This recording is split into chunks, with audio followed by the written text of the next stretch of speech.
हम मीनू झा उपस्थित छी एकटा राखी के गीत लऽ के। एहि गीत के रचनाकार आदरणीय श्री मणिकांत झा जी छथिन। सब गोटे के रक्षाबंधन के बहुत बहुत शुभकामना। धन्यवाद। जय मिथिला, जय मैथिली। राखी के आयल समैया यो भैया, बिसरब नहीं अहि बेर अबैया। राखी के आयल समैया यो भैया, बिसरब नहीं अहि बेर अबैया। नहीं चाही टाका रुपैया यो भैया, राखी के आयल समैया। राखी के आयल समैया यो भैया, बिसरब नहीं अहि बेर अबैया।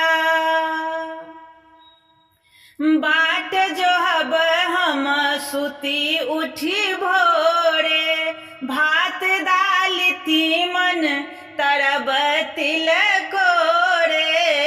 बाट जोहब हम सुती उठी भोरे, भात दाल तीमन तरब तिलकोरे। आन बनी मन मिठैया यो भैया, राखी क आयल समैया।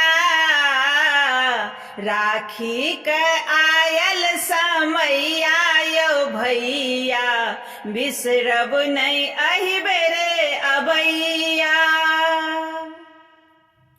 कंचन थार में दीप सजायब, फूल के माला से हो बनायब।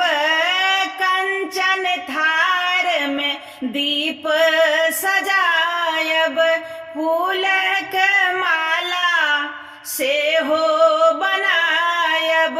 बान्हब ते सुत कलैया यो भैया, राखी का आयल समैया।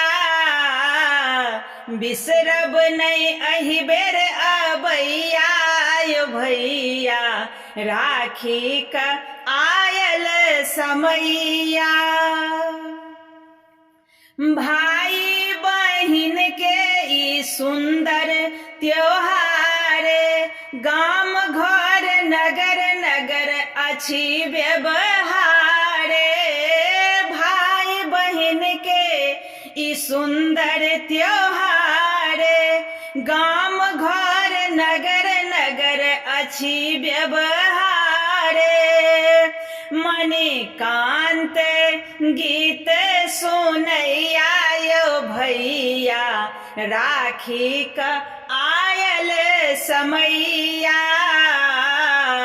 बिसरब नहीं अहि बेर अबैया यो भैया, राखी का आयल समैया। राखी का आयल समैया।